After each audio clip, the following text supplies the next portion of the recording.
अस्सलामुअलैकुम वरहमतुल्लाहि वबरकातुहू। मैं हूँ आपका होस्ट जमशेद बलोच। आप देख रहे हैं मेरा यूट्यूब चैनल पोल्ट्री व्लॉग। दोस्तों, हमेशा तुम्हें पता है कि हम हर वक्त पोल्ट्री से रिलेटेड कोई ना कोई बात करते आ रहे हैं। आज एक नए टॉपिक के ऊपर बात करने वाले हैं। यकीनन आपको खुश होंगे क्योंकि हमारे साथ एक ऐसी शख्सियत मौजूद है जो किसी तारुफ की मोहताज नहीं।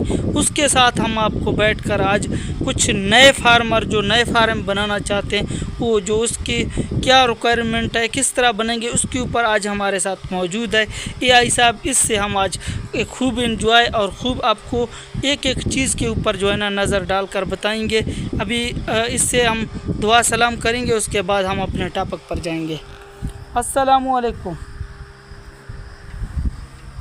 वालेकुम अस्सलाम। देख रहे हैं दोस्तों किस तरह जमशेद भाई ने अपने नए ब्लॉग की शुरुआत की है और अब हम तैयार हैं उन नए फार्मर्स के सवालों के जवाब देने के लिए जो अपना पोल्ट्री फार्म शुरू करना चाहते हैं। तो अभी जो नए फार्म स्टार्ट करना चाहते हैं तो उनके लिए आपका क्या मैसेज है, उनको ज़रा बताना। नए भाइयों के लिए मेरा ये मशवरा है कि फार्म बनाने से पहले जगह का इंतखाब सोच समझ कर करें। पोल्ट्री हाउस हवादार हो और हमेशा अच्छी नस्ल के चूजे खरीदें। साथ ही सफाई और बायो सिक्योरिटी का खास ख्याल रखें ताकि बीमारियों से बचा जा सके। कुछ लोगों का ख्याल है ओपन में अच्छे चूजे आते हैं, इसकी क्या रीज़न है? ओपन सिस्टम में मुर्गियों को ज्यादा खुली जगह और नेचुरल रोशनी मिल सकती है, लेकिन कंट्रोल्ड एनवायरनमेंट वाली जगहों पर जैसे कि मॉडर्न शेड्स, वहां पर टेम्परेचर, ह्यूमिडिटी और बायो सिक्योरिटी को बेहतर तौर पर कंट्रोल किया जा सकता है, जिससे चूजे ज्यादा सेहतमंद और महफूज रहते हैं। तो अभी देसी मुर्गी डालना चाहिए या इस मौसम में फार्मी मुर्गी का इंतखाब करोगे? जुलाई के मौसम में गर्मी और नमी ज्यादा होती है, इसलिए अगर आप फार्मिंग मुर्गी का चुनाव कर रहे हैं तो आपके पास बेहतरीन कूलिंग सिस्टम होना बहुत जरूरी है।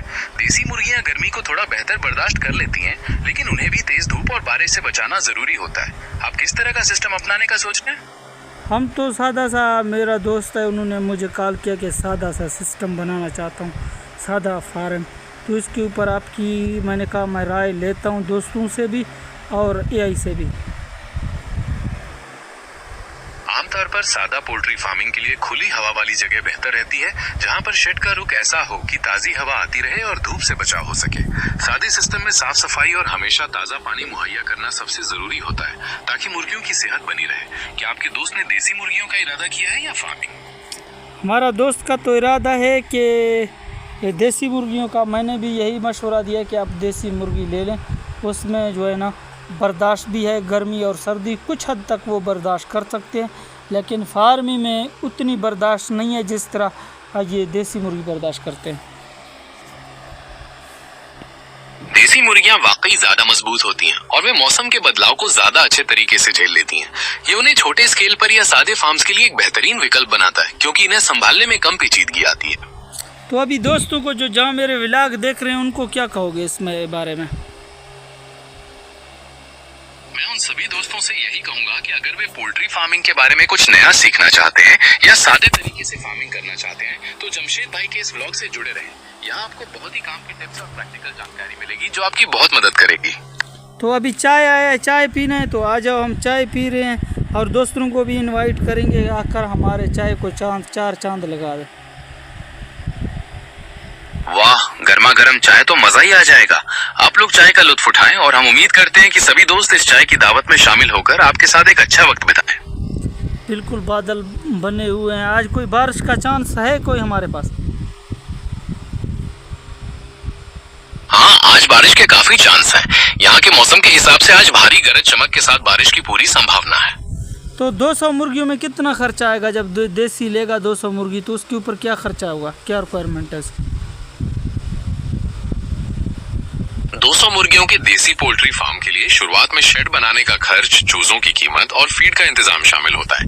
जगह की बात करें तो हर मुर्गी के लिए लगभग 2-3 स्क्वायर फीट जगह चाहिए होती है। इसके अलावा साफ सफाई और ताजा पानी का इंतजाम बहुत जरूरी है। दोस्तों, क्या आपके दोस्त ने किसी खास जगह का इंतखाब किया है? तो उसने खास तो नहीं, लेकिन पुरानी कमरा था उसके घर में, उन्होंने वहाँ पर दरवाजे निकाल के कुछ मतलब सेटअप स्टार्ट करना चाहता है। उसके बाद फिर